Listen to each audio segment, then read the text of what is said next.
Good morning, traders. What's going on? Let's get this morning started.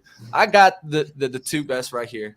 Zunaid, Ryan Faloona here to take over. We got Spencer Israel, story investor here, just trying to give some stories, get some trades. We're gonna have a great day. Live trading here right on Benzinga. Hit that thumbs up, hit the subscribe. You know where you're at, and welcome to the show.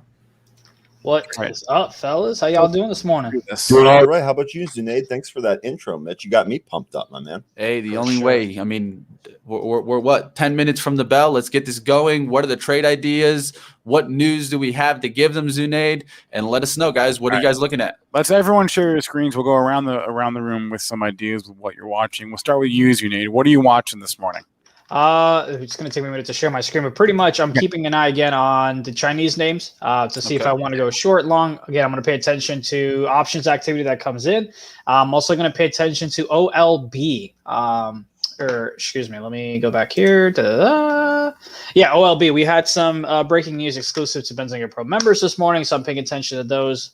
Literally in the middle of trying to figure out the levels. It looks like it hit a high of $7 pre-market. So once that $7 breaks, retest, I will get in with about a 10-cent stop loss. The daily looks like it's got some room, but again, who knows how the market will react. So I'm going to play a little bit conservatively.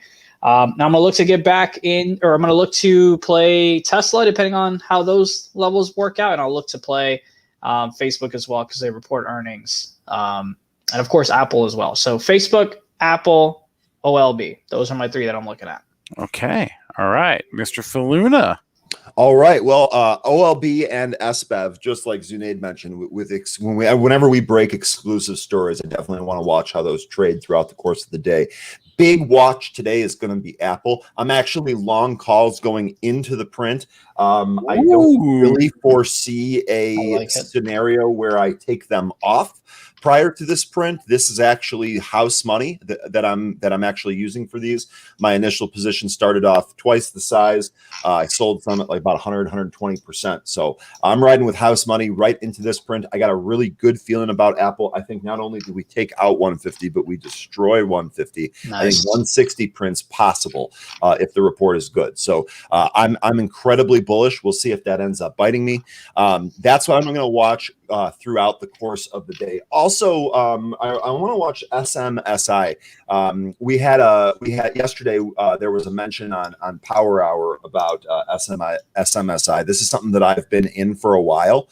I've been a little early to the party, if I'm being totally honest. So this is actually a swing. I just want to see if it gets any traction after yesterday's blurb.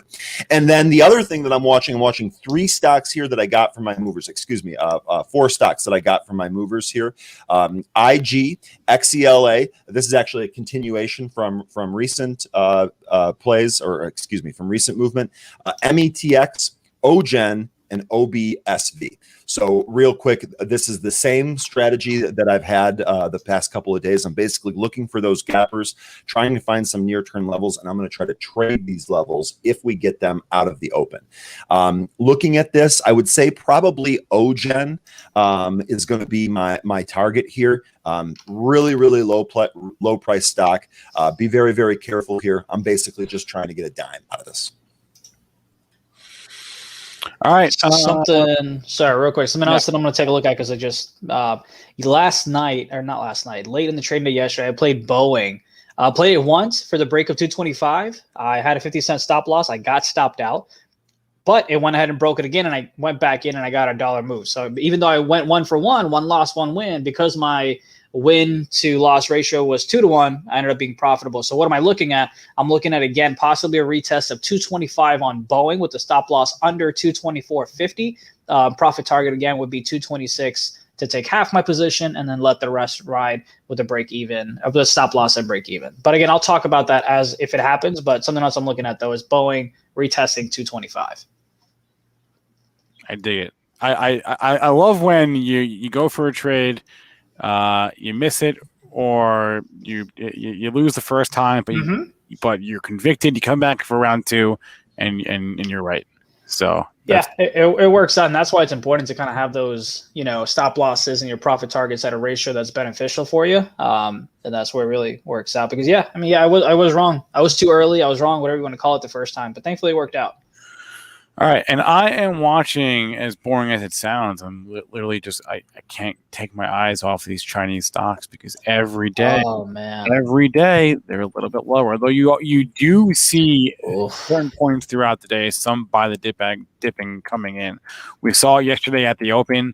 Look at TAL yesterday for the first hour of the day, the first 45 minutes of the day. TAL, EDU is the same way.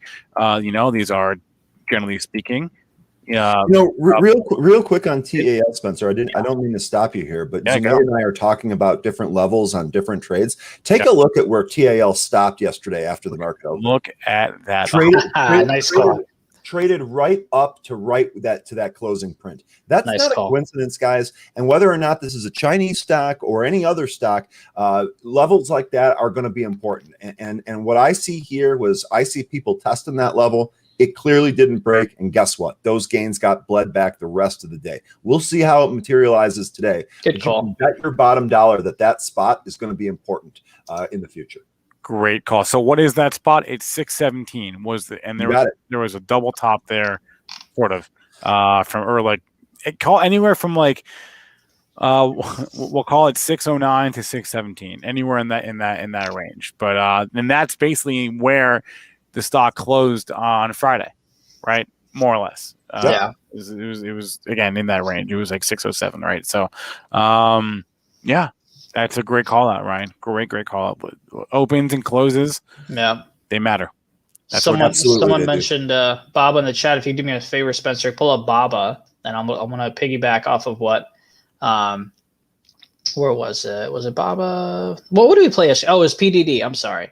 PDD. Duo. So we talked yesterday. We called out a call option to play, right? And we said, hey, you want to lock in your profit when it hits those levels. And look at that. Similar to the other chart, you see where it got a top and then it faded away. And that's why it's important to go ahead and take your profits and stop trying to hit home runs, because guess what? You would have given up all those gains and probably ended up 50% down on your call options. And I think Snapchat did the same thing. Went up, we had calls in it, and then it just faded right away.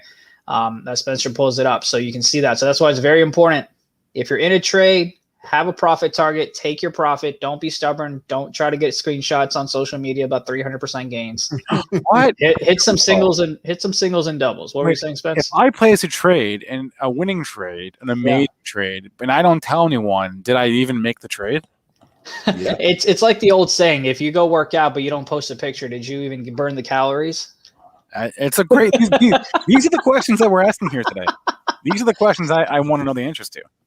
I will say yes, because I can withdraw money and pay my Xfinity bill. So yeah. I was gonna say I do this not to post screenshots. I do this to enhance my life.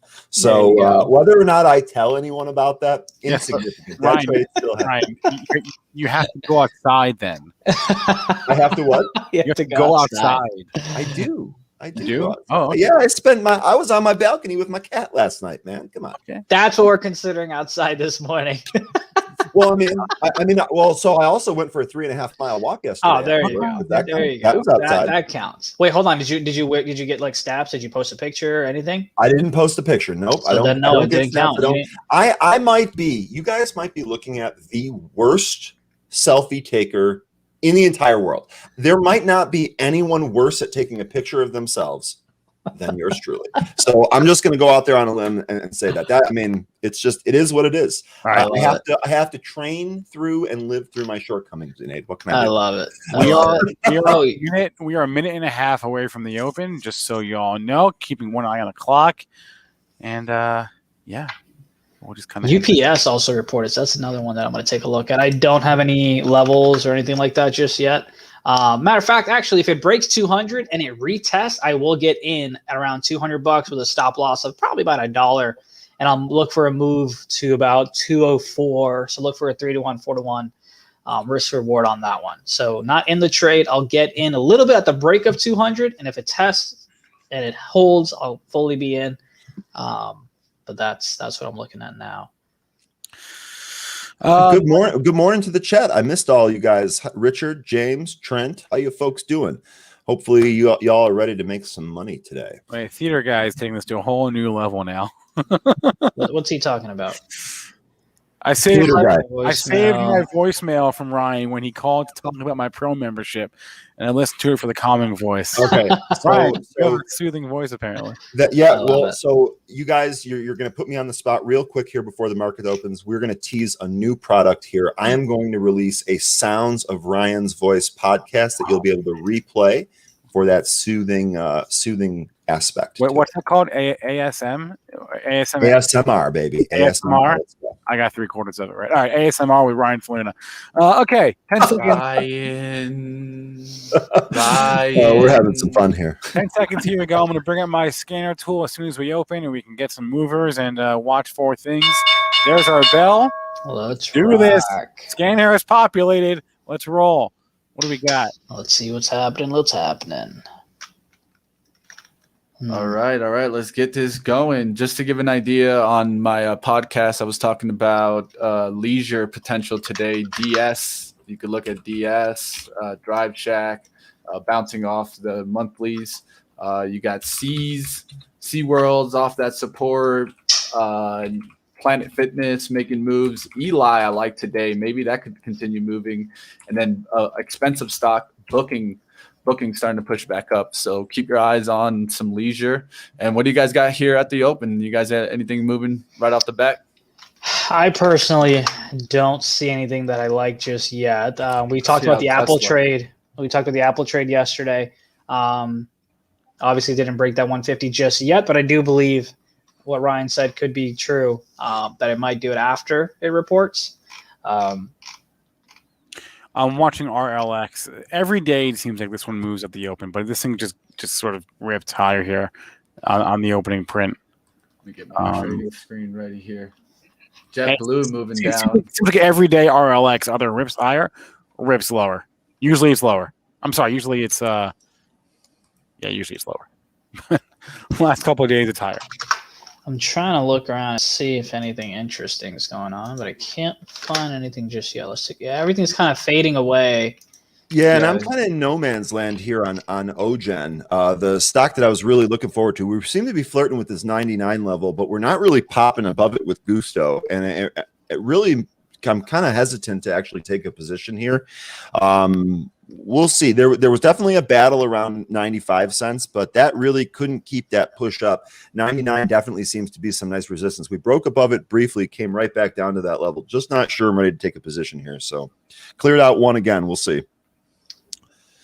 I am waiting to be I want to get into Boeing here, but I'm looking to see if any options come in to kind of give it the push. It's at 224. I said I wouldn't get in until 225. This is one of those bad habits where like you're trying to get in before the break. You're trying to like front run it. Yeah. Got to be careful there. Yeah. And if I ever do those things, I'd get like maybe like 20-25% of the typical size. Yep. SPY dip, good call. Webcoin, the Logitech as well. Opening lower. Ooh, so we're seeing good amount of dips. I wonder how. So Baba, little bounce at the open. Let's see if we can find some levels. Not till. I mean, where's the close at? 190 something? Yeah, I'm looking at the pre-market high, and it looks like the pre-market high was about 186.78. I'm seeing 187. You're seeing 187. 187. So.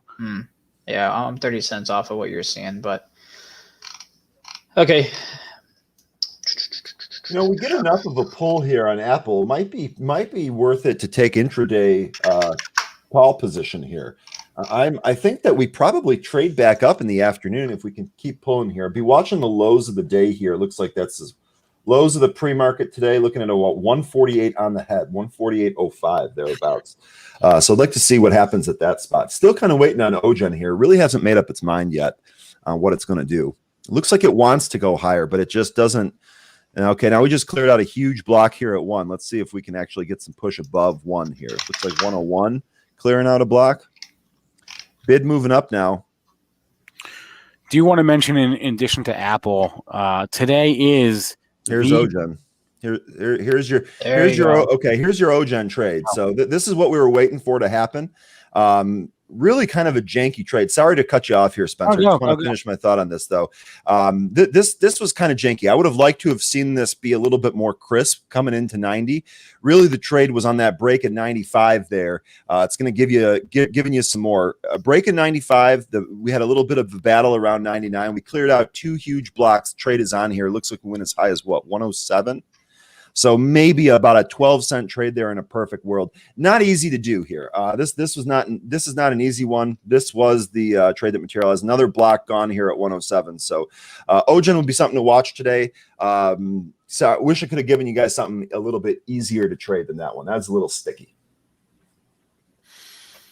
Since you mentioned Apple, Ryan, I want to bring up the fact that today is the biggest day of the season for earnings, and Zunaid made us this lovely graphic here.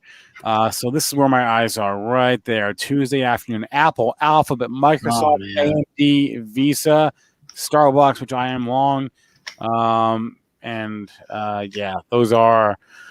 those 3 alone. Apple, Alphabet, Microsoft account for the disproportionate amount of the S&P 500. I can actually tell you they are 3 of the top 5 holdings, and Apple plus Microsoft plus Google accounts for, call it 16% of the S&P 500 is reporting just today. So it's insane. It is going to be a huge day on the earnings front. We will be streaming those conference calls this afternoon as they air, just so you know, right here on this channel. Come hang out, listen to those earnings calls, and talk about it in real time with us. I went ahead and got into BABA, as we said, at that break of 225. So I am in for 50% of my typical position. When it comes back and tests it, I will get back in. My stop loss is under VWAP, which is 224. So let's just say about $1.10 is my stop loss. Profit target will be at least 226. And then again, the rest, I will move up the stop loss to break even with target at 227. So at least a 1-to-1, possibly a 2-to-1, depending on how the market moves. The reason I didn't go too heavy is because I don't see any options coming in to help the moves. This is strictly just based off of the chart. And something else, you'll see resistance, as we often talk about how tough it is to kind of make that red to green trade. You'll see where it stopped moving so far resistance-wise is at previous day close. So that's going to be something that's got to break 226 if it wants to go higher. And Zunaid, UPS unable to hold that low, right? Good call taking BABA instead. UPS really looks like it wants to test that pre-market low here of 193. Really struggling to bounce here. I think you picked the right one in terms of your day trade, at least from what we've seen off the open here. Yeah, and what I'll probably do here, matter of fact, in about a minute I will. I'll probably put like a alert. I won't put a trade, but I'll put an alert to let me know if UPS gets to like 190, 30 cents or so, because then I'll just take a trade around that price point, hoping for $1 move off of the 190 bounce, just because that hold number. If it works, great. If not, again, nothing too crazy, because I'm risking about 50 cents, so it'll be all right. If you didn't get into the BABA trade, you can get in at a better price than I did. I got in at 225. You can get in at 224.40 right now. Again, your stop loss would be below a VWAP, which is 224. BABA making a push now. I just pulled up the Tesla chart, which we should have an eye on because it is digesting its earnings right now. So big red candle, we did bounce, got to a low of 655. No, 650. 650 on the kisser, which was more or less in line with yesterday's open. I am upset we missed that 650. Similar theory to what I said about UPS, right? Would have worked with Tesla here. Round number. I did not take. I didn't even pay attention to that round number. Round numbers. It works though, right? That's what I'm talking about. You get that bounce. It works. By the way, looks like in about 30 cents, I will be stopped out of Boeing. I'll alert you guys when I am out. Wait, I just want to, and I'm out. You referred to. I'm sorry, I had the Baba chart up, but you referred to Boeing. I was. Yeah. I referred to Boeing, and that's all right. I am out. Lost $1 on that one. I just who was it? Cayenne. I just dropped the link to that calendar in the chat, but you can also go to Benzinga Pro and find it in the calendar widget. So nice trades you made. Yeah, nice trade. Let's see. I'm trying to see if there's anything else. Yeah, Ogen went to 115, so that worked there. It wasn't really easy to enter, but that trade worked. Well, we scouted that one. That one worked here right off the open. Again, really just kind of in retrospect here, the real tough part was right around 99. That's where you kind of had to make a decision whether you're going to stay in or not. We definitely pushed past that. Got another 15, 16 cents after that. So decent opportunity here. I had to wait for this to reset up here. I don't necessarily think that we're going to push past this unless you see some bigger volume sticks come in, but we'll see. We'll see. Had a nice little underlying catalyst here. Lot of buy the dip happening this morning again. Indeed. In China. You look at JD. Look from the EDU. Okay, EDU, right? TAL, Baidu. We looked at Baba already, right? Momo, right? Just saw Momo. Look at Momo today. Just made a new high a couple minutes ago of the day. So yeah, you go to my scanner tool, and I'm seeing a couple. NetEase, right? BEKE. These are Chinese names, right? NTES making a move right now. New highs of the day. BEKE. New highs of the day. These are stocks in massive downtrends, but are liable to pop at the open, which is what. Just something to keep an eye on. Workday, Amazon's deal to use Workday's HR software ended. So if you pull up Workday, which is WDay, you'll see a nice little drop there. Thank you for that. Yep. And again, that's that live squawk for Benzinga Pro, kind of letting you know what's going on. Very helpful. As you guys can see in the bottom right corner, get your free trial today. No credit card needed. That's what I think is the best. I mean, too many of these trials, you can go ahead and take your information, check it out, see if it's for you. Yeah, you literally get to try it for free and see if it works before you make a decision to buy. To me, it doesn't get much better than that, honestly. Yeah, I try to ask that from every service, but yeah, exactly. How that goes. Steve N, check your settings in YouTube. All right, guys. Maybe a case of your resolution settings in YouTube. Why not call out a trade, right? I'm going to say I like Penn here. I've been waiting for this one to really start getting going. So my target area is between 72.80s and 72.60s. Risk would be down towards that last wick, that low of 72.36. Looking for this to get back above 73.67 on the upside. So dollar profit for about what we're looking at, 20 or 30 cent risk. Get it. And real quick, Mitch, I think this is a really good spot here on that trade. 71.71 is the 0.786 fib retracement level on this from this recent run up. So it looks to me like you're on a pretty good support level here. To my eye, it looks like this wants to curl back up, test 80s. We'll see if it gets on up there. Like always, guys, one of the things you do is you set the trade and let the trade work. I think this is something that a lot of traders don't do. Yeah. And they get into this point right now where the emotions come in and they're trying to guess where the stock is going to go. Just let the stock tell you, if it goes up, it goes up. You're taking your profit. If it breaks your low, you're getting out. Keep it simple at this moment. Mitch, you're getting asked what time frame that is. Is that a daily or a weekly? 1 minute. 1 minute time frame. That's your 1 minute. Okay, you got an intraday going. Yep, intraday, 1 minute, guys. There you go. If I take day trades, usually it's going to be off of a lot of times multiple time frames. Yeah, I agree. But you want to use a lot of times what I like is the 1, the 5, and the 15. The 15 is for long-term support look, so I can find the long-term support. That's the long-term support right there.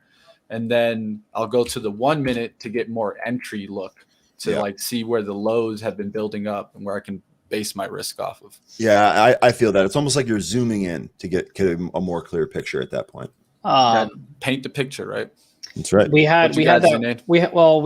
It's a miss. I'm trying to see how I can play it. But we had that Workday news that we called out. I didn't pay attention to the option scanner because it looks like we did have puts coming in on the 237.50 puts, which are now up like 100+%. So there's something that we missed, but how do we play it still? I expect a bounce, right? And so the way that I would try to position it is go short slightly below VWAP, and then my stop loss would be right above it. So wait for a bounce, position myself short, and then if it breaks low of day, add a little bit more size depending on your risk tolerance. And if it's not that great, then just take your profits. But my stop loss would be above, and of course, Workday just wants to keep going and not wait for us. Wait, Junaid, look at this up. See, we talk about the importance of daily candles and opens and closes and highs and lows. Look, this is the candle from last Wednesday, low of the day. We just broke through it now. So now so I was eyeing that low, 228. So now that's gone. So now we look at the day before. Okay, what was the close? 222. What was the low of the day? Low of the day was 225. Okay, this is from last Tuesday now. 225. And so Zunaid's watching the VWAP on a 1 minute, and I'm watching the daily candle. Both can give you perspective. And if you flipped, Spencer, if you just really quickly flip to the 1 minute and you take a look at the volume sticks there, that's telling, man. That's all sells. Yeah. That's all selling pressure. And let's see it. Maybe we find a base here. Maybe some buyers step back in.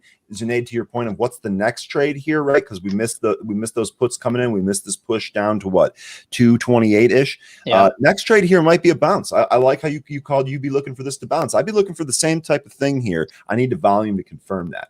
Volume confirmation. Yeah, my trade initially would be off of the bounce, right? So, for example, in my opinion, it'll be a little tough for it to break 230 just because, again, it's that whole number, all that good stuff. But once it does, perhaps it kind of tests VWAP, and then that's when I would go short.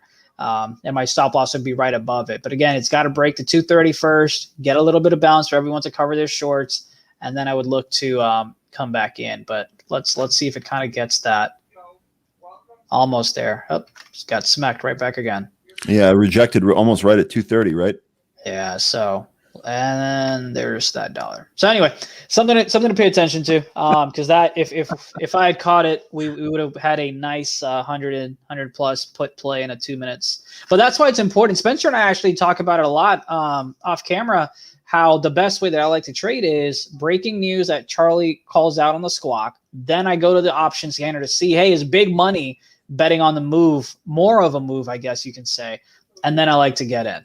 And that's kind of what we saw today. You saw the breaking news, you saw puts coming in, and you can see what happened there, as Ryan pointed out, with those 1 minute candles. I mean, just brutal. And yeah, it looks like it's having trouble getting above 230. That is Workday. Let's go to the chat here. Creamy TiVo is asking about Roku breaking out. Yeah, it's been breaking out. I don't know what more there is to say about it. I mean, it broke out last week. Yeah, it's continuing to rise. Closed up yesterday. Is up again this morning. I mean, it's in blue sky territory, right? The all-time high was in mid-February. We are above that now. No, we're not. We're $1 below it. Yeah. Stand corrected. We're $1 below. But we're basically there. We are basically there. We're at this. So that's your only level, right? Is your all-time high Roku was 486.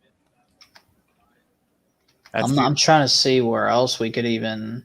I'm not the best at it. Ryan, do you have any insight on the best way to play all-time highs? I mean, you could use a fibs. I am not the best individual to. Yeah. So we're talking about Roku here. So just kind of using Roku as the example, what I like to see is a break and close above the all-time highs. To me, this is a prime candidate to play that continued momentum above an all-time high close. So I would probably do this with options, and I would keep my positions small, at least at the beginning, because right when you break above that, oftentimes you're going to back test that level to see if you hold before you actually make your next leg up. So again, I want to confirm that we're not getting a double top here on the chart, right? I want to make sure that we're actually breaking through this and setting a new all-time high. Then I want to see some continued performance out of that name for a week, 2 weeks, however long it wants to show that performance. So in order to take that trade, you need a break and close above. And in an ideal world, if I can even wait through the back test, even better. That's generally going to be my big confirmation. As a strategy, I often try to buy things that are strong, that on weakness, as opposed to buying them when they break, when they're, very strong and then breaking their all-time high. But both can work. I hear you. And real quick, just kind of looking at the market here. I mean, we definitely gap down. It looks like we're for the most part holding in here, right? The Dow and the SPY look like they want to kind of turn around. I'm basically going to be looking for relative strength. So if we continue to stay down or we continue to trade down, I want to look for things that are kind of bucking the trend. Kind of got a quiet board here. Scanner's not even really going off, seeing a lot of repeat names that don't really have excellent setups. I'm just going to kind of wait this out, right? I'm not going to force a trade here. That's one way to get myself in trouble. That's for sure. That's 20-cent stop out on that pen trade. I would have stopped out if I would have took that one. There's just not much holding right now. Not much ripping up. Looks like more like downside plays at the open. Wait, real fast. I want to address something from the chat. Someone asked if we can make like a lighter version of Pro, make it free. We have actually already done that to some extent, and I want to show you where you can find it. So you go to benzinga.com, right? This is the homepage of the site. See the blue button up top? It says Tools. We are constantly adding new tools to this page. A lot of this stuff. No, I should rephrase. All of this stuff is in Benzinga Pro, and we are putting some of the stuff that's behind the Pro paywall, and we're putting it on Benzinga.com for free. So to answer your question, we already have a light version. This is just a small sampling of the Pro tools. This is really just calendars for the moment. I don't know what the plan is to add more stuff, to be honest with you, but I know we're always thinking about the utility of Benzinga.com. And so we're always adding more stuff. So there is, to some extent, a Benzinga Pro Lite.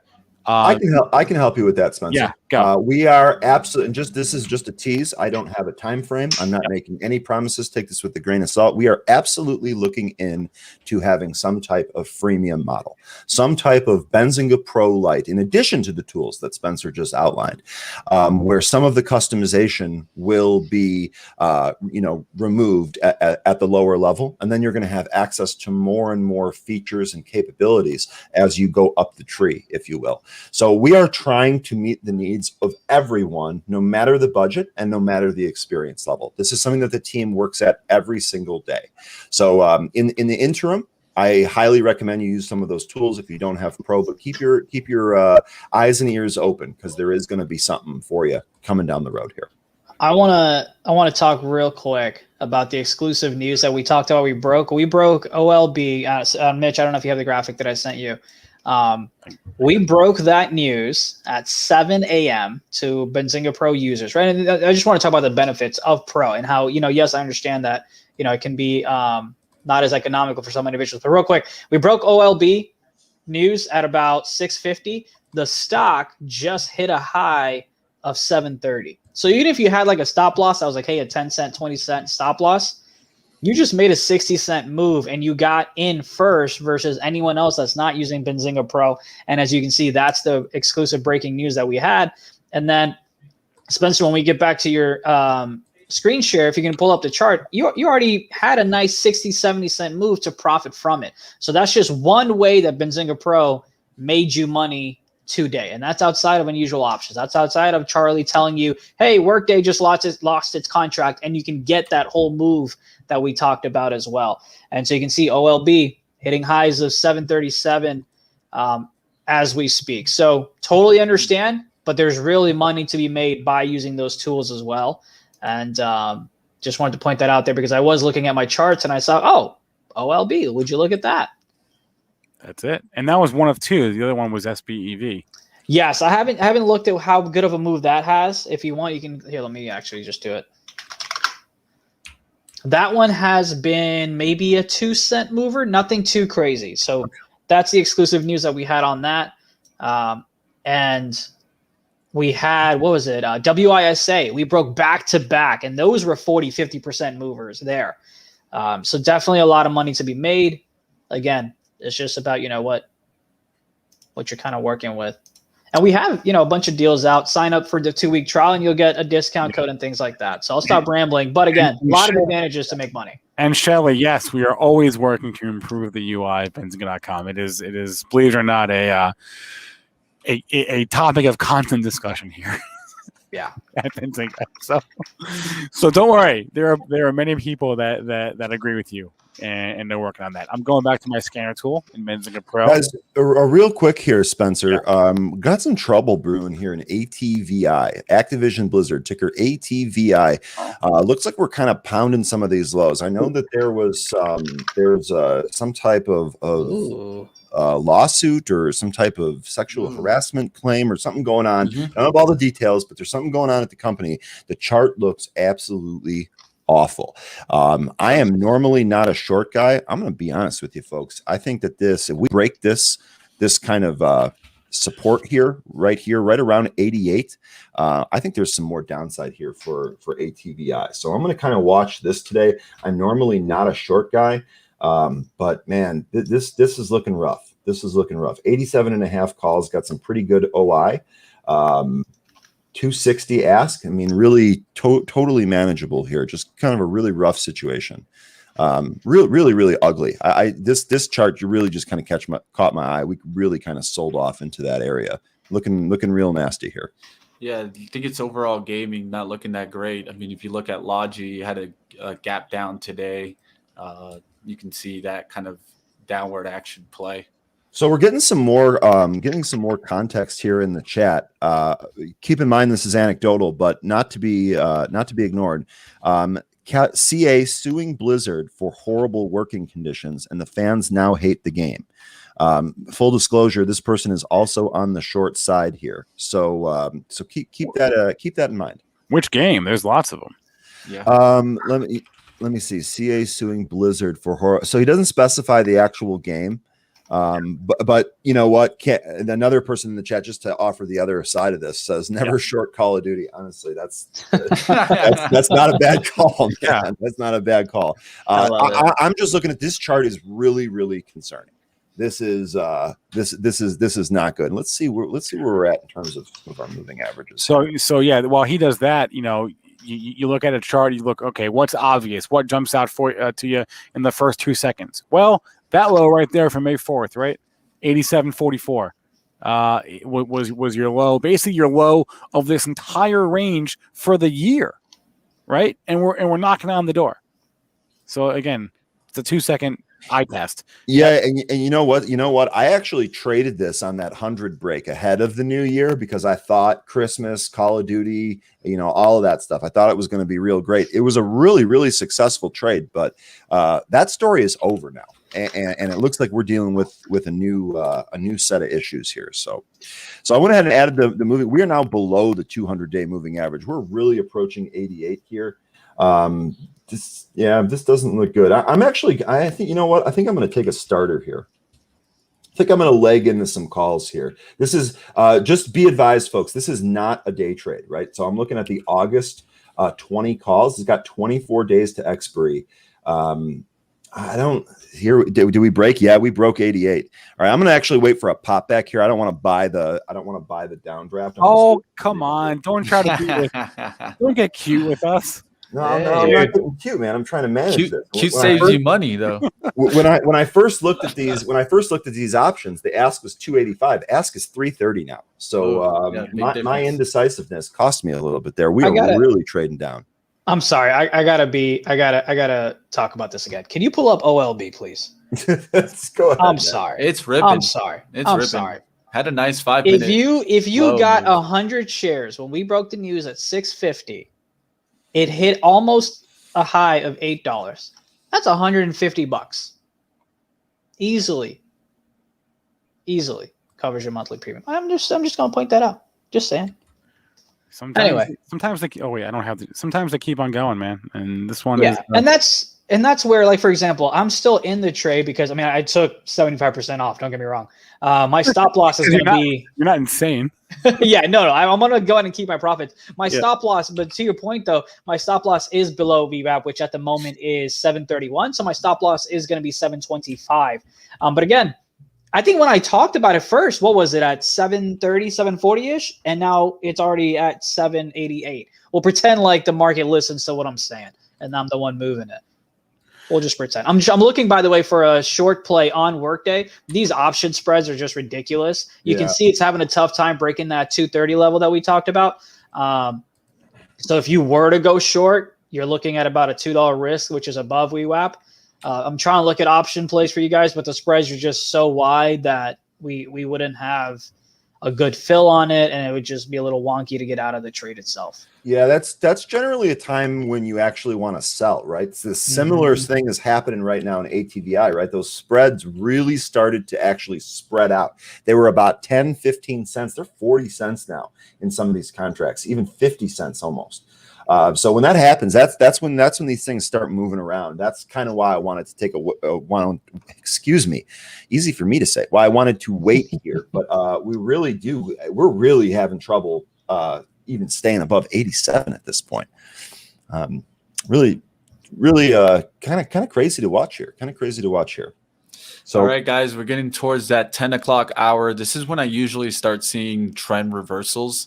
A lot of the time, especially for day trades, sometimes you get that, what I call the retail washout move, the first 30 minutes. It's washing out, getting to a major support. Then we usually sometimes get some trend reversals. So let's start paying attention to that. If you guys see any big reversals, put it in the chat. That's what it's about. Also, you guys out there, if you guys are seeing some moves, put it in the chat. We'll definitely touch it. You know, only because I haven't looked at it today. Yeah.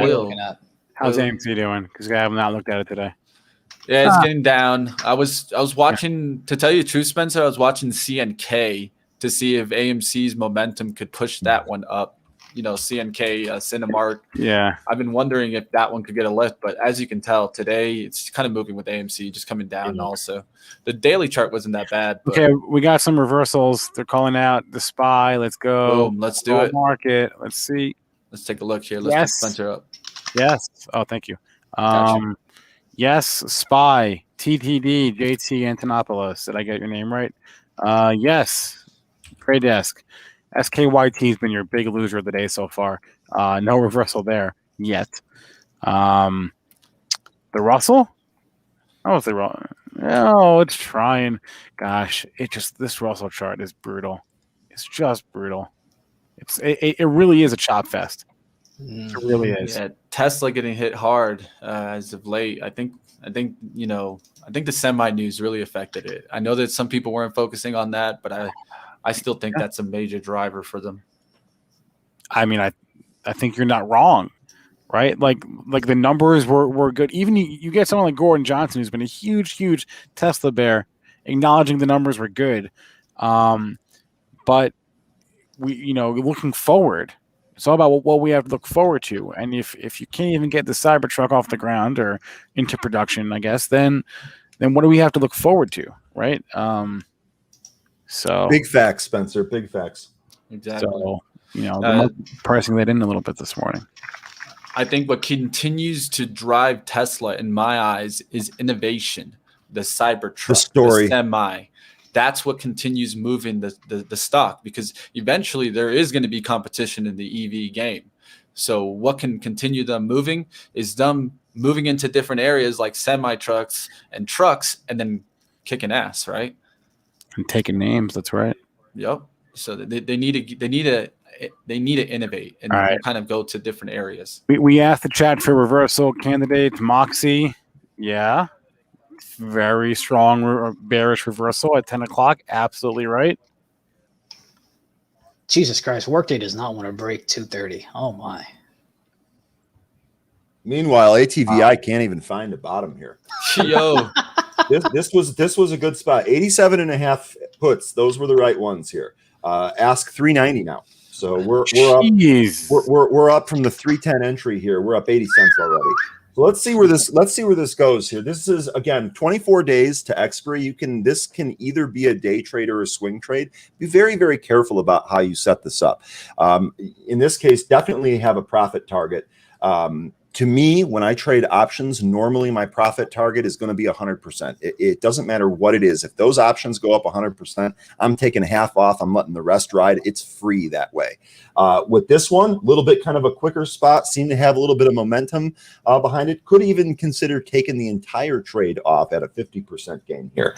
Again, 310 entry, 420 on the ask now. So we're kind of pushing some lows here.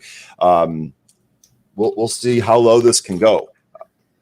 We'll see how low this can go. Workday testing that low of day 2, man. You know what I'd be interested in, Ryan, is to see if we get a bounce off of 85. We talk about the whole numbers. It'll be like a broken record for me. I promise you that.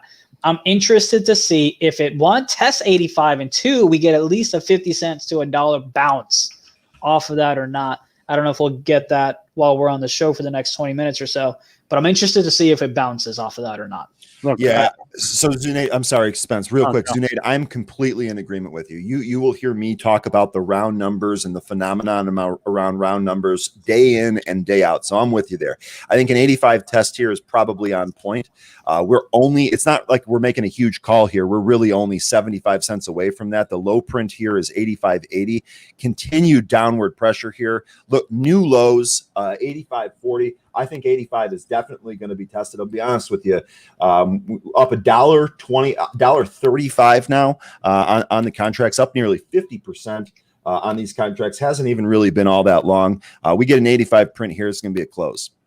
And I just pulled up EA and Take-Two to compare, so you can see. I mean, this is news that's unique to Activision, but it is taking its peers a little bit with it this morning. Although that could be overall market as well.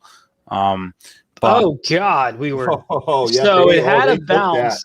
They took that. They took those at 450. Here we go. Ooh. Damn, it might have been a little early on there. Ask 5 now.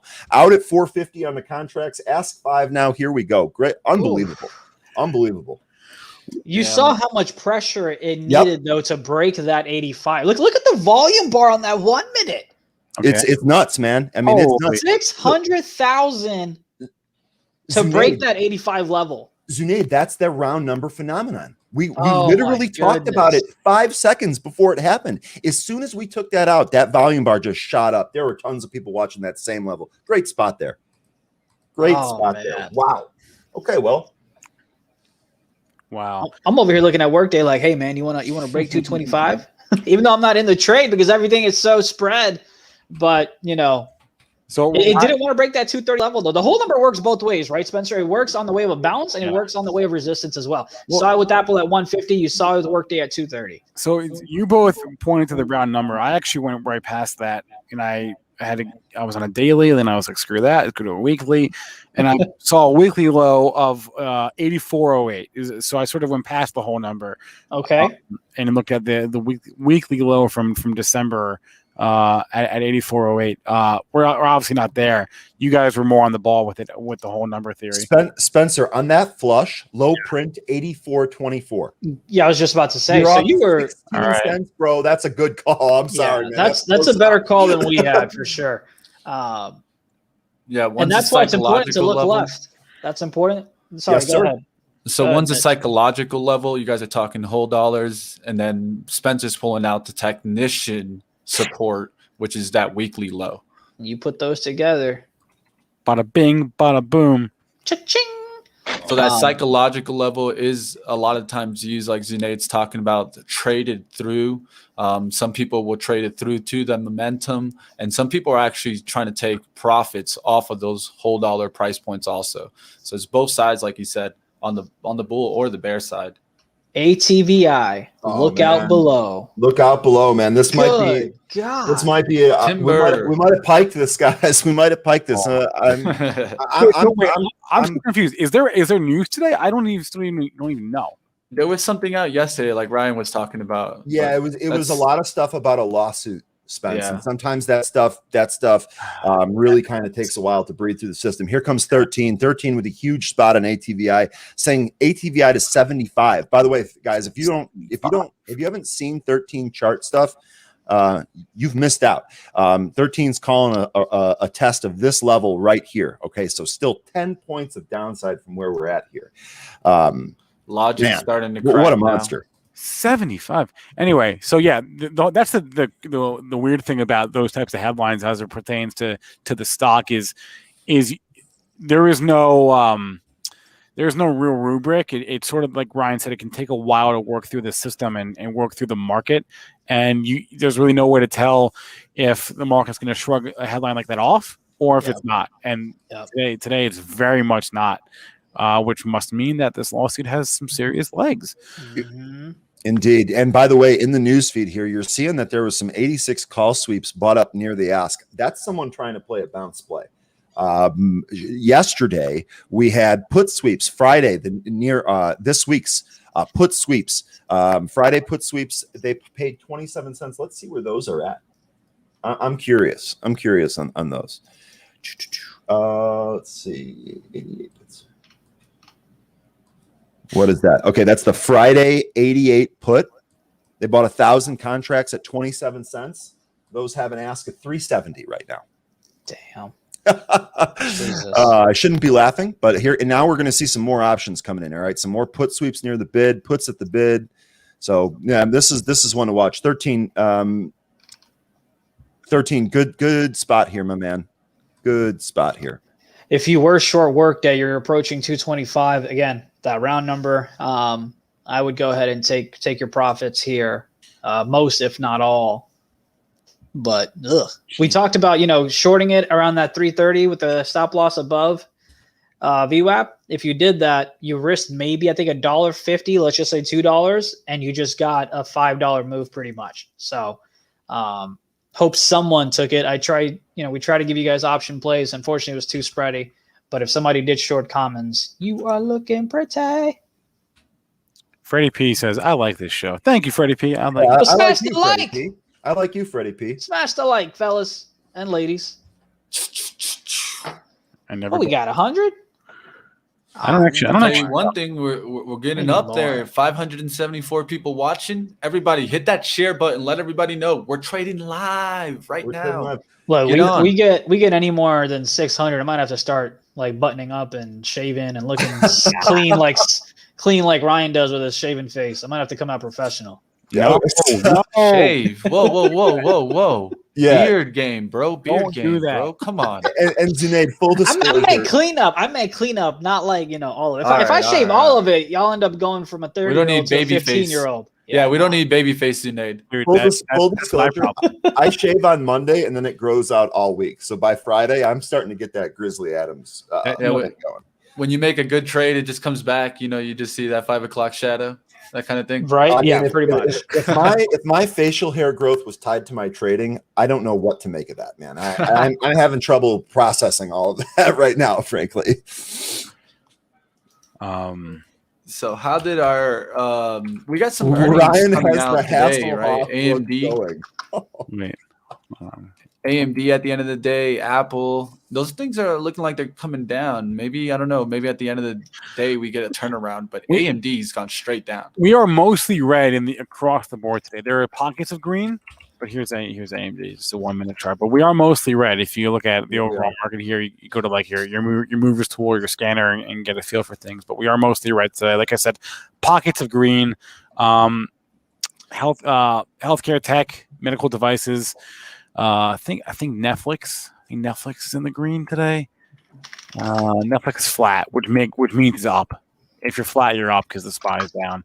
So the Qs are the ones I think are getting hit the hardest. Yeah, the Qs are getting hit the hardest. If you look at the daily, that's a turnaround candle right there at the top. So I was talking about that yesterday, where we're going to get that turnaround. The question is, I think for us, do we stop at 364? 364 would be a nice pullback, wouldn't be excessive, and then we could bounce back. If you were going to try to get into AMD, I actually am going to put an order in to get in at $90.40. Stop loss will be $89.90. Again, I'm hoping that round number, and then I will add more if it does reach $90.10. That's when I'll really fully position myself with a 20 cent stop loss, hoping again for that bounce from that $90 hold number. Especially because they report, so maybe it won't get too crazy, but that's the play I'm looking at. in AMD. Look at the move down in Tesla, all the way down to 639 now. Apple pounding the lows too. So my long call position into the print not looking great so far today. Oh, it is not. What's the expiration? Expiration on these calls here. These are the August calls, so 24 days. Oh, you got time. Oh, yeah. I thought these were I mean, Friday. the trade plan for these particular calls is the earnings print. So technically, if I'm following my trade plan, whatever happens before earnings here doesn't matter. Reality is you don't want to see the stock sell off ahead of earnings. That's no good. Tesla's doing the same thing to your point. Bitcoin too, by the way. Amazon as well. I thought those were Friday. I was like getting worried about you there, but I'm not not worried about you anymore. Yeah, don't worry about me when I have a position that's trading purely off profits either. Okay. That's one way not to worry. You're right. Okay, back to the scanner tool. What's moving? It looks like Ojin might be setting up again here. This was the first day trade, the sub $1 stock that really kind of pushed for like 14 cents or so, setting right up against that 95 level that we took a look at earlier, and then we're going to kind of look and see what we do around 99. Looks like we're getting rejected here about 98. So this would be something to keep an eye on. If the volume comes in, if you get a volume surge in here, you can see that this stock's liable to pop. Might produce another opportunity here. So educate me here, right, Ryan? So I see support at 90 cents. So should a trader, I'm asking because I might actually take this. Should I go ahead and take a position right here with the stop loss at 89 cents? I'm risking about 6 cents. Or should I wait for the break of $1 and a retest? Or do you have a better play? Okay, well, so what's your with your stop loss? You said 86 cents. What's your upside target? 89 cents would have been my stop loss. My gains would have profit target would have been 110. Okay, so 110 is going to be tough to see here. The only way I think we see 110 is if we clear out those sellers that are left between 99 and 100. So with that as the backdrop, no, I wouldn't necessarily take a position here. Sure, if it works, you're going to profit more, but really you're in no man's land. And the reality is that this thing can get slammed back down to 90, 89. You're going to be flushed out of your position anyway.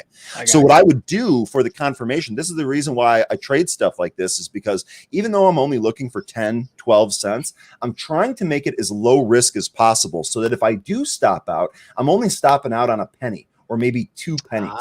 So I keep my loss real small, and that way I just play a volume game, right? So even if you're trading a stock that's $1 and you have a very small account, you're trading 1,000 shares, right? It's $1,000 worth of money here. That stock goes up 10 cents. That's $100. That's a 10% trade on the entire account. So if you're going to do something like that, keep those losses small so that you can build up those small gains. Stock like this, I'd probably be trading 4,000 or 5,000 shares at that point, and I'd be looking for 5 to a 10 cent move here with my stop staying at about a cent. So should I get in at say 90 cents? Confirmation. Oh, 99. Okay. So I should get in at the break of 99 with a stop loss at what? 98? Yeah. So when I do these trades, I actually look at the level 2. You know how sometimes when you're looking at a level 2, there's a big block of sellers there? Yeah. Mm-hmm. That can be two things. Either one, if that block gets taken out, you can almost bet that you're going to be able to pop that stock and take some of those gains. Gotcha. That's what I'm looking for here. So earlier when this trade set up around this level, we had a big sell block at 99 and we had a slightly smaller sell block at 100 or at $1. So in reality, we needed to take out both of those blocks in order to pop. That's what we did, but that's why there was a battle here. That's why it actually took a couple of minutes for that to take place. So what I would be doing in order to kind of mitigate my risk is I would use that as the confirmation. That means that I'm going to actually make less on the trade, but probably going to lower my risk level on the trade because I have more of like a systematic approach to entering. I hear you. Thanks for the breakdown. That definitely helps. Risk reward is definitely important for sure. What's up, Mitch? This trade also kind of follows my 1-2-3 rule that I like to use for day trading. So pretty much it's just 3 tests of resistance, 3 tests of support. And then from that point on, you should hold that support. So if this would be that 3rd test of support, it should hold that number no matter what, because if it breaks that, it would be the 4th test. And if you look at data, a lot of times when you get the 4th test of anything, you'll get a lot of times breakouts or breakdowns. So that's my rule of 3. Doesn't work every single time, but I use this a lot of the time to tell me and slow me down sometimes. Like when I'm seeing this second up move, I don't overreact. I'm looking for it to keep creating that support, keep driving back up through the resistance, then coming back down to further support. Always trying to attack the support, but you can also attack the breakout like Ryan's talking about right now. It's really on entries on what you want to look at. Are you looking for that breakout point, or are you looking for that support hold and then risking underneath it? All right, I just got washed out of DraftKings from no worries a couple days ago. So just go take a real bet. If anything, go get their promo and get $100 back. That's what I should do. That's what I should do. Here comes that test of $1, by the way, on OGen. Well, while you all were talking, I was taking a loss in that. Hey, story of my life. I think you and I 0 for 2. Ryan and Zunaid 2-0. 2-0. I had one loss in BA today. Take a look, by the way, if anyone. Yeah. If you take a look at ATVI. Okay. Bounced right off of that 85. Never heard Gave you an 80-cent move. So for example, if I was in that trade the first time I talked about the 85-cent move or the $85 move, I would have stopped out by 50 cents, but I would have gotten almost $1 back. So literally a live example, if you will, of losing 50 cents on the first trade, but playing it again for the bounce. And I think you got a 90-cent move off of the 85 bounce. So something to keep in mind of. These things do work, but when they don't, get out. Stop trying to hold the bag. And real quick, Zunaid, if you want to take a look real quick back at OGen, see how we were rejected at $1? This is exactly why I wouldn't want to buy early. I want to wait for that dollar to get taken out before we actually buy. Now, we might make another run at it here, right? So if you did buy this early and you're still in it and you're showing discipline, that's one thing. But I'm going to try and reduce the risk as much as I can and wait for that confirmation. So here we go. Looks like we're going to try this again. Let's see what we can do. I'm sorry. What are we on? OGen. OGEN. So you're setting like a $1 stop loss on limit buy purchase at $1. No, I'm trying to actually time it. There it goes. Wow, they took out I wasn't even fast enough that time to take that. I would have been in this right here. I have no position. I did not get a fill. There's no live trade going on right now. They took the huge wall at 1 in a heartbeat. That thing was on my broker for maybe a second. Couldn't even get my order in. How much showed up there, Ryan, that was on the ask? It showed in the tool that I use is going to be the active trader. It showed me 1381. So I think you can add 2 zeros to that, and that's the number of shares that they had in there. And so we actually took that out here. Looks like we're trying to move here, but again, this is trading kind of thick right now. Let me see if I can back out here and get an idea of what the level 2 looks like. So it looks like there's still a good bid though. See, that's the thing. The bid is now at 1, where the resistance was at 1. Now the bid is at 1. So your former resistance now acting as support. Let's see if we can push off this 1 level. Again, no live trade this time. I am not in this time. I was not fast enough. Here you go. Another wall here at 102. See if we can take that. Nope, they're going to slam it back down. So this is one of those. Now we're back under 1. 1 is now support. So okay. So I guess in this let's spin this forward here. Had I have taken that trade, this trade would have been a loss, right? I would have taken it on the 1 break. We got 2 cents. That's not enough for me to collect profit. We then traded back down. We had some 99 prints. If I had my stop order actually placed in my broker, might have been flushed out of that trade. We seem to be battling here around 1, so it might not have filled all of those orders at 99. But again, this trade so far has not yet worked out on the rebreak of 1. So you're in at $1. Your stop loss is about 99 cents. Your profit target is, or 98, 2 cents. Your profit target was what? Would have been, not is. Anywhere between 105 and 110. Sometimes I'll make a judgment based on the momentum, right? So if I see volume pouring in, I'm going to wait for that higher number. I'm going to wait for 110 because we've got that oomph behind it to push this small stock around. If we trade up to 105 and it starts to trade a little thick, like we saw here at 102, then maybe kind of cut it, wait for it to set up again.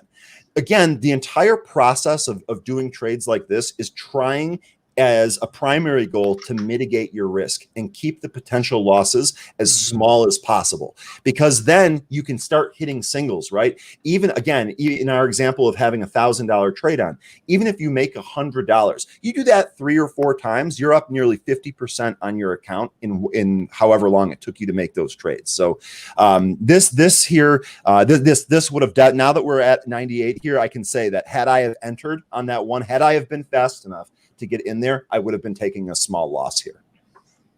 I like it. All right, so you're taking a 2-cent loss, but if you're right at least once out of 4 times, and basically you're looking for a 3-to-1 or higher, Zunaid. That's really it. 3-to-1 risk to reward or higher. If you get it, you keep adding those up to get, and eventually one of these singles is going to turn into a home run. You know, what if we bought that break at 1 and this thing really kind of like ran to 115, 120 and then got halted and then got opened at 140? I mean, all of a sudden now you're up 40 cents on $1 stock. I mean, that's just a monster move. Yeah, not for sure. I mean, that's 20+% move that we didn't even anticipate for. That's for sure. For kicks and giggles, though, I went ahead and got in on that at $1. My stop loss is what you recommended at 98 cents. Let's see what happens. I know we're live for about another 6 minutes, but I have a bracket play now, right? So I have a stop loss at 98 cents. My entry is $1, and it looks like if you round it up $1.01, I will have my profit target at 105. So let's just see what happens. Either I'm knocking on Ryan's door asking for my money back, or I'm just enjoying ramen or something like that. So I only have 1,000 shares. I just want to play with it, see what happens. Absolutely. You know what? That's how you start, right? That's how you start. Start small, work your way up. We got a nice little seller wall here at 102. About 1,200 is the number listed here in my broker. I'm not sure exactly how many shares that equates to. Got to be more than 12,000. That's for sure. Probably 120,000. Yeah, seems more realistic. So let's see what happens with it. Mitch, you were trying to say something? No, I'm just trying to point what is up. So the only thing that I'm seeing up right now from the open would be real estate and utilities. Utilities just barely, and then real estate actually as being the one up. I don't trade too many real estate names. I mean, if you can look into that. Yeah. But just I'm in the market for more real estate in my portfolio. We talked about this yesterday. Who knows? Maybe this one you want to take a look at. American campus communities. I think this is college communities approaching the highs there, 51. You also It's all right. I just got the alert. Theater guy, real quick, which broker for bracket trade? I'm personally using E-Trade Pro, but I'm sure 99% of brokers have. They may call it something else. They may call it what's it called, like OCO or something like that. One cancels another. There you go. They might call it something else, but just about any broker has that. Yeah, and actually in Thinkorswim, to your point there, let me see if I can bring up some order entry tools. Do we invest in REITs while Ryan looks at that? I personally do not. I think Spencer, I've got one. That's what I thought. I've got one REIT ETF. I'm looking for more. The one REIT ETF I have, it's like it's even itself is like as much as a REIT ETF, as much as REITs can be growth. This is like a growth REIT because it's a data center REIT. It's SRVR. I'll pull it up. It's server, right? SRVR, and all it is just a REIT. It's an ETF of like data center company REITs that have like server facilities and that sort of thing. And this is the only REIT that I own. So it's like on the spectrum of REITs, it's like a growthy REIT, but I'm in the market for some residential REIT exposure right now. So we talked about that on the at the close show, I believe it was yesterday, and I got a few ticker ideas from that. So yeah, looking for some more REIT exposure for sure. GMRE, thank you, 13. I'll put that one on my list as well. GMRE, I'll take a look at it. We got a couple minutes before you guys are going to hop. Let me write that down. I am keeping an eye on China, watching the bifurcation. Some names are holding on today. Others are not. So, for example, I can pull up an intraday, not a daily. A chart like Baba, for example, which is holding its low of the day. And you look at Baidu, holding its low of the day, but a lot of these are not holding their low. JD, not holding its low of the day, right? Or trying desperately to hang on here. So I am watching all of these things. Right? PDD, right? We talked about that one yesterday, right? Red down for the day. I'm looking at it from the open, not from the close, from the open, right? They're all down for the day from the close, but I care more about the 9:30 the 9:30 open, right? So NetEase has sort of been your best performer of the day, right? For the whole, China sector. You can look at that chart. So I'm watching. I'm trying to understand who's holding up relative to the pack today. Yeah. Relative strength. I think that's really smart. Yeah. Sometimes you make I think I'm going to look back. I sorted my K-Web like 2 weeks ago, and I'm going to look back at that as like one of the best sales I ever made. I think, because holy cow, what a mess. What a mess. Okay. Let's go around the room and get some final thoughts from Mitch, from Zunaid, from Ryan, whoever wants to go first.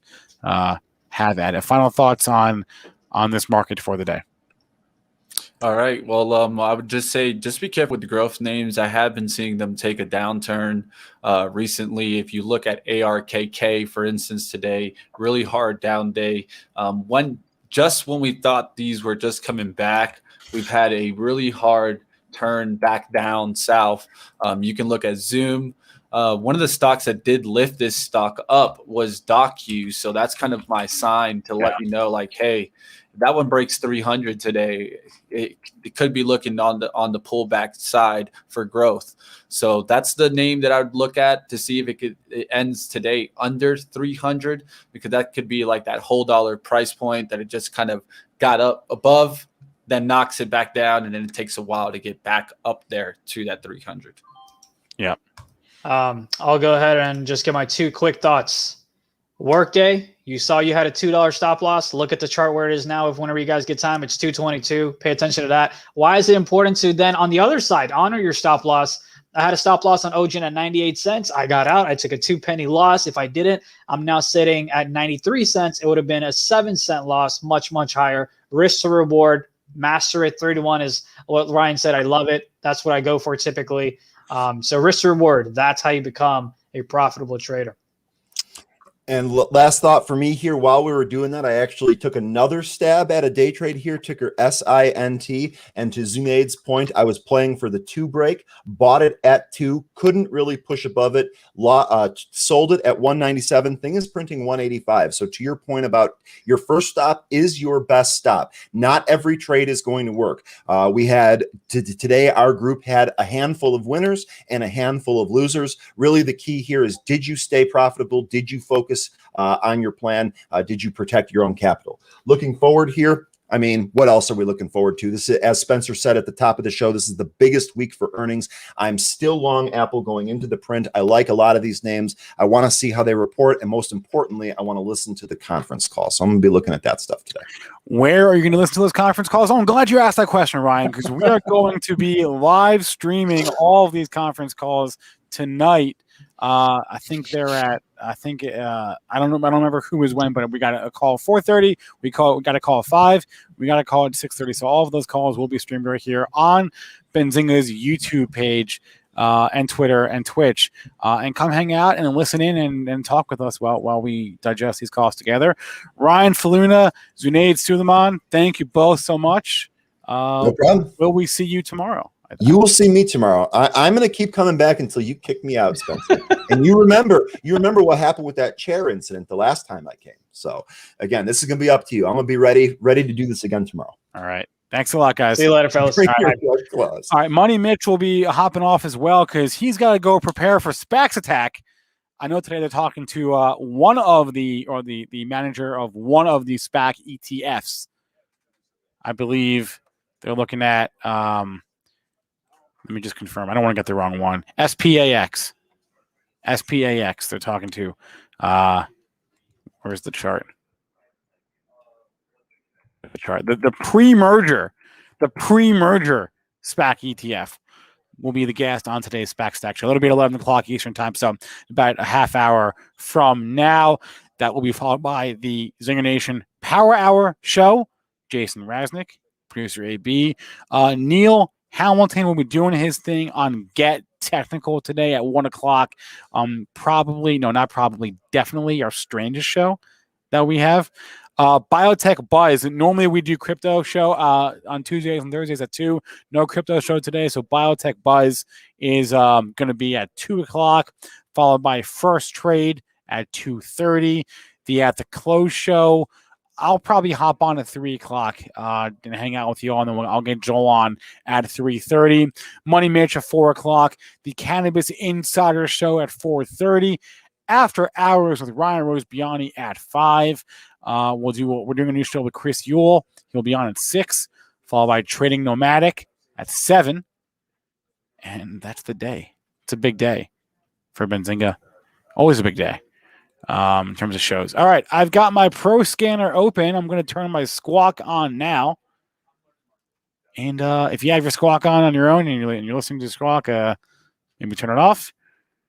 And we'll just hang out. I think, look, that was a great hour with Mitch, Zunaid, Ryan.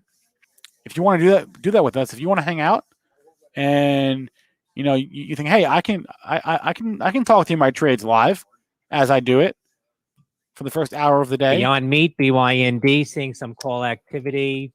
The weekly 126 calls now on Bravo Yankee November Delta. Okay. BYND. Then email us. Email us, shows@benzinga.com.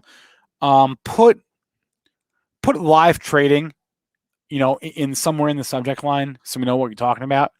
And yeah, if you want to be a part of this, normally we have David Green on right now, but he's taking the week to do his boot camp. But we do this normally every Friday anyway.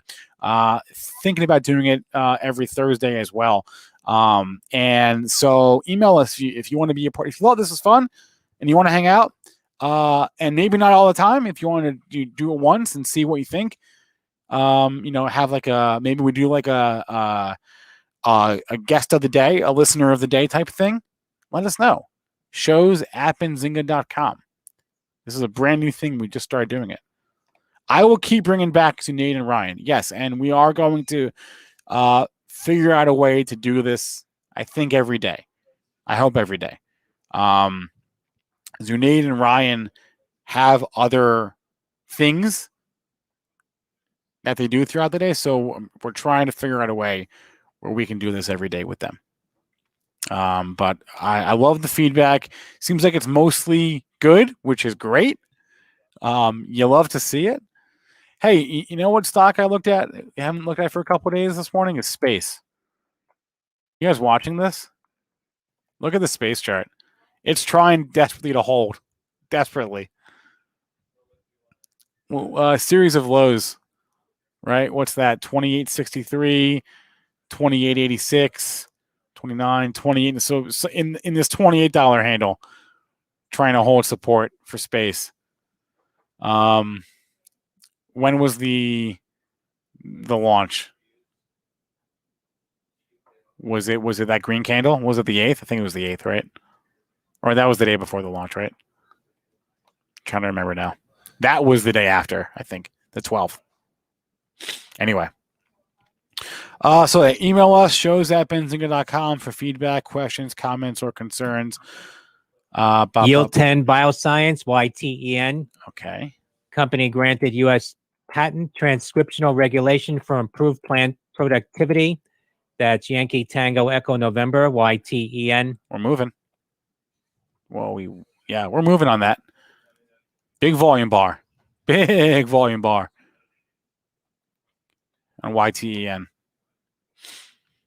It's weird. Like, you never know how a stock will react to news, right?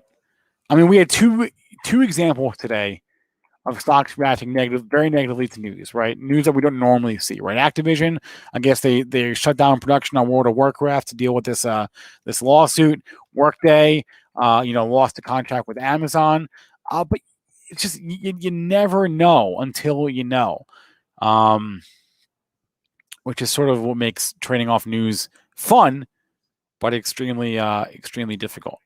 And the one other thing I wanted to say was, we all come to this with our own ideas, our own opinions.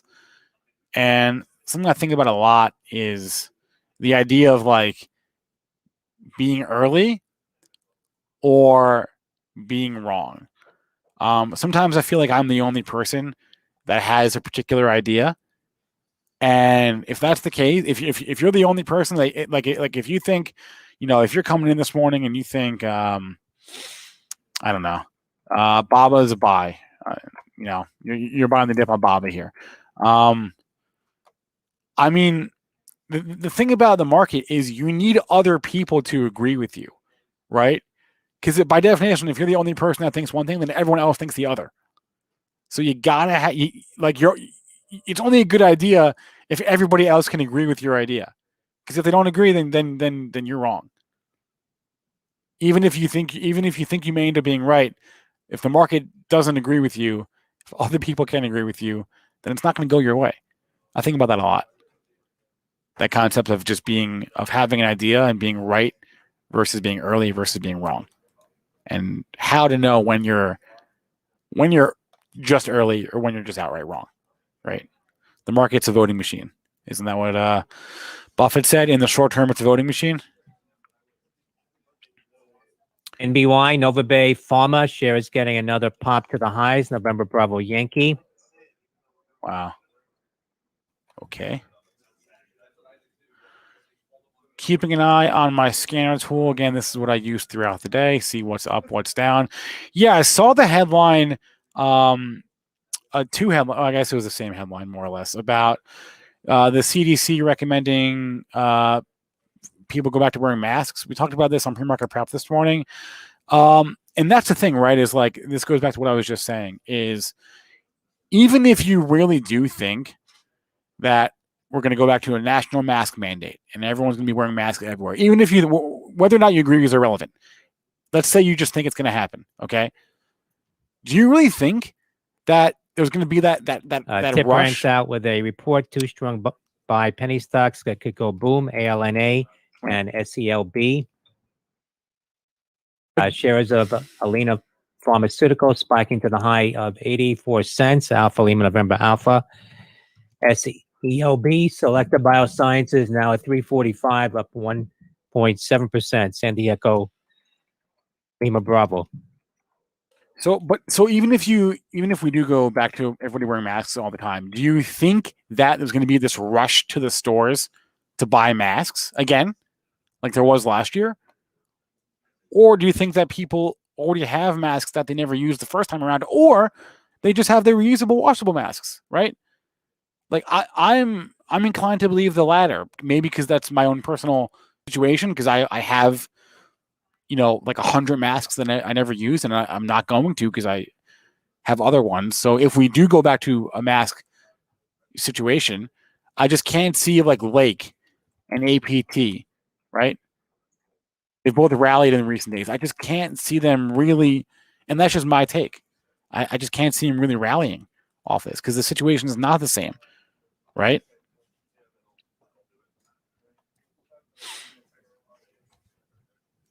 So there's that. So that's why I don't expect, we're going to get more of these, probably, maybe we're going to get more of these headlines about mask mandates or whatever. But I just can't see these stocks moving off that the way they were. Procter & Gamble, same story, right? 3M, same story. How is 3M doing this morning off earnings? Good old reversal. 10 o'clock reversal. There it is. Look at it. See it, read it, breathe it, digest it. It happens so often. You get these 10 o'clock, these flush outs. They flushed you out from the first half hour of the day. Happens all the time. It's happened to me like dozens of times, I feel like, when I'm actively watching a position. You get flushed out in the first half hour. It's painful.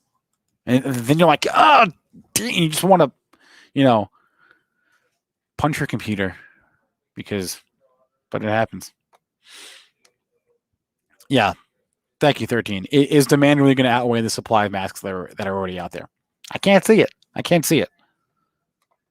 Plus, the production capability is already there. So they can just flip a switch and start cranking out these masks.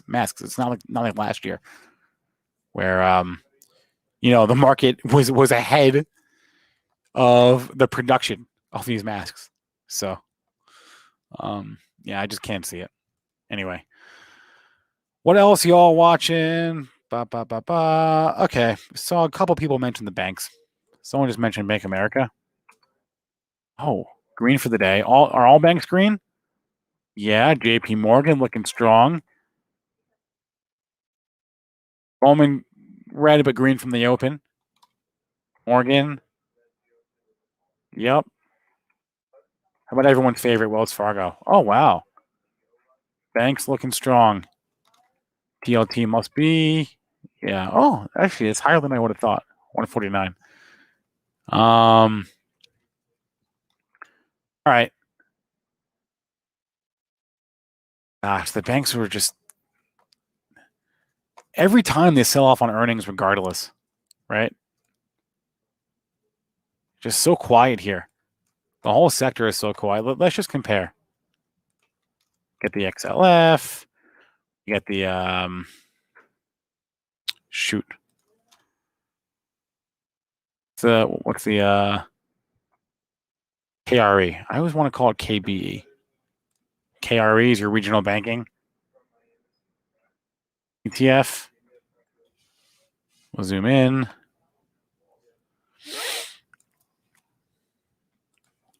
Got some other ones on here. I love this exercise. City.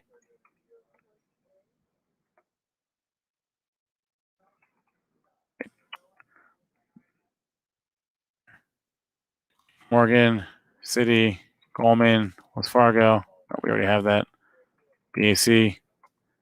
Love this exercise of just looking at the relative performance, right? Visually, like on the chart. Okay. Look at Wells Fargo.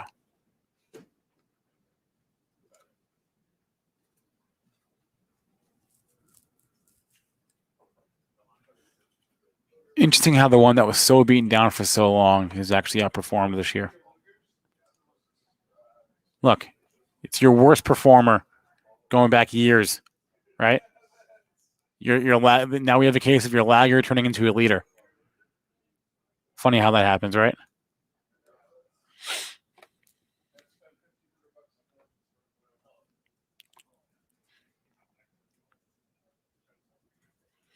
Cranky buzzer like Zion? Okay. Let me get all these out of here. Zion Bancorp? That's one of your larger regional banks, isn't it? Certainly one of your more liquid. A lot of these regional banks are not super liquid. Don't trade a lot. This one does trade. Decent amount, right? 1 million shares a day. What do you like about it, Cranky? I'm just curious. Is it fundamental? Is it technical? WK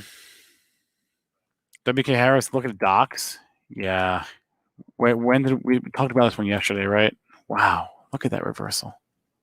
Oh. This one, wasn't there a headline or did I make that up? DOCS? Oh, no headline. Okay. Okay, what jumps out? Right? The obvious eye test. What's your opening price from that's Thursday?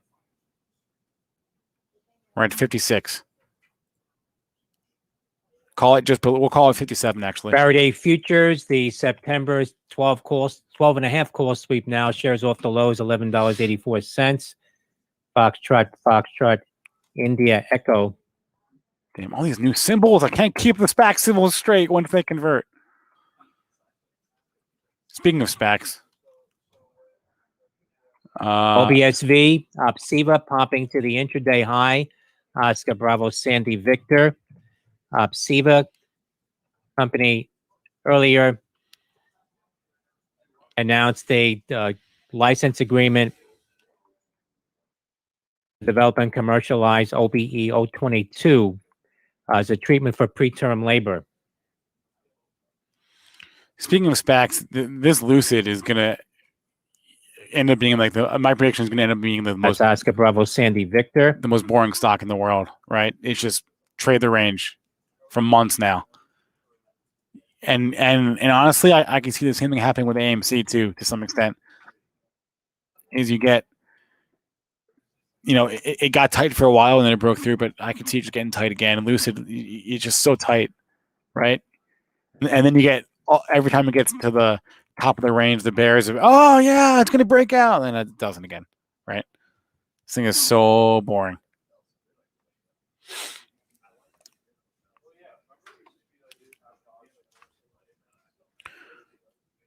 I'm interested in regional banks. Should we have Tim Melvin back on the show? Tim Melvin is is our regional bank. Actually, not even regional banks. He likes like the community banks. He likes super small, like not always very liquid banks.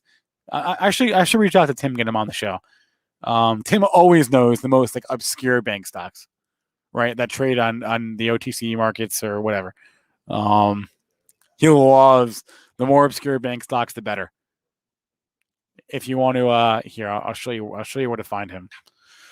Want to know more, and I'll reach out to Tim. Here, let me make sure this is the right place. Yeah, it is. Let me share my screen, and I'll put the link in chat. Tim Melvin, is he has a product on our sister platform. It's called MarketFi. I'll put this link in chat. Tim Melvin is doing like hardcore local community bank research. There it is in chat. If you're into banks, check him out. Anyway, CADE. I'm sure he's heard of it. All right, where's my pro? What happened here? There we go. Uh-oh, got some movers on the scanner here. What's going on? BNR, LEGN. Okay.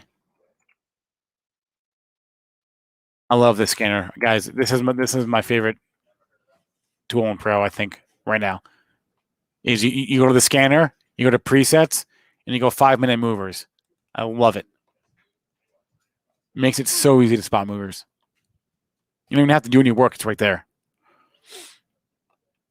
Love it, love it, love it. Yeah, James, I looked at my K-Web earlier. I don't remember when exactly I sold. I think it was like 2 weeks ago.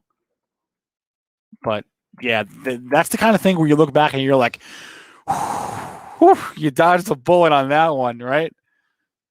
Sometimes the best buys are the buys you don't make, right? The best trades are the trades you don't make, or the best trades are, getting out before it gets ugly. And this was a case of me getting out before it got ugly. So, yeah. I mean, did I sell at 100? No. I missed the top by a mile. I had no intentions of selling. But then Senate Majority Leader Schumer says some student debt loan debt should be canceled. Okay. Great. Thanks, Senator. Schumer warns that the Senate be prepared to be in session this weekend to figure out the infrastructure package.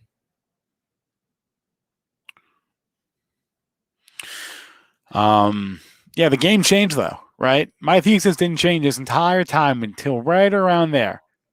Then the game changed. Then you're like, hold on. I need to reassess here. They're going after not just Alibaba now. What? They're going after everyone else? Oh boy.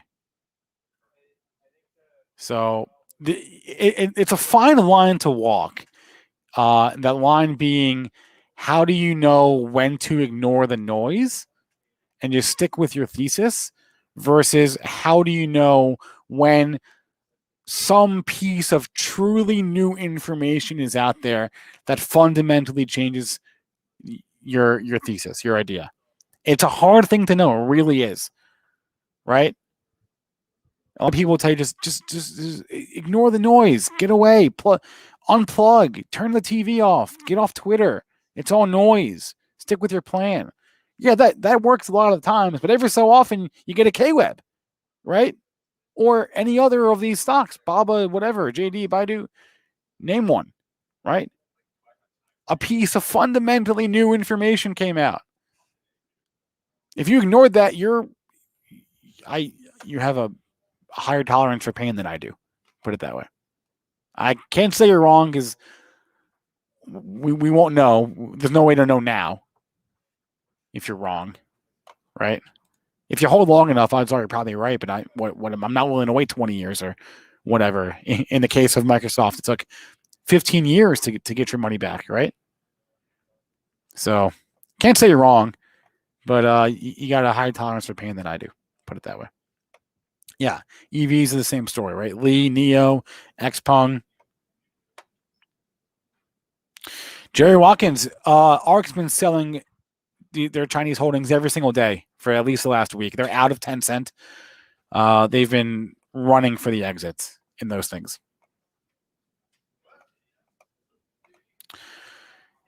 It's an interesting idea, Casper, right? What I would say with regards to these stocks is, why do you have to buy it now? Right? Why do you have to buy it now? Moderna says manufacturing partners face delays outside the U.S. Michael Romeo November Alpha. Bloomberg headline. Let's go back to last spring, okay? COVID just was hitting the fan. Everything was bad. Market was limited down every single day, right? Why do you have problems due to lab testing that occurred in the past few days? Wait till Charlie's done. Why do you have to buy here or here or here, right? I need these gap downs. Now, in this case, it was a really fast pitch to hit because the Fed came in, showed their support, and we ripped higher, right? So what I ended up doing, right, is I bought like here. I bought here. I basically bought all the way up. I missed the bottom, obviously. I'm not that lucky. But so I bought along the way up, right? In everything that I was buying last year, right? ARKW, et cetera, VOO, all that stuff. Shares of Moderna pulling back here, 323.36 the low now on Moderna. Shares now down about 3.5%. Michael Romeo November Alpha following those headlines. So with regards to China now, why do you have to be the one to buy now? Why not wait for some kind of a consolidation, at least a green candle, right? I mean, wait for something. The stock is down down $50 in not quite $50. What's that? $40 in 3 days. Why do you have to buy now? Is my question. I don't know. All right, let's look at Moderna. Benzinga Charlie was just talking about it. This thing was just ripping. I did say if I get a pullback, I would like to take a crack at this, but I need more than this, though. Got to give me more than a 3% pullback. I need to see 300 or lower. I want like a meaningful pullback. And then hopefully I won't forget to swing at the pitch like I did at Bitcoin last week. Speaking of Bitcoin. OPOF, Old Point Financial, reporting 35 cents. Oscar Papa, Oscar Foxtrot.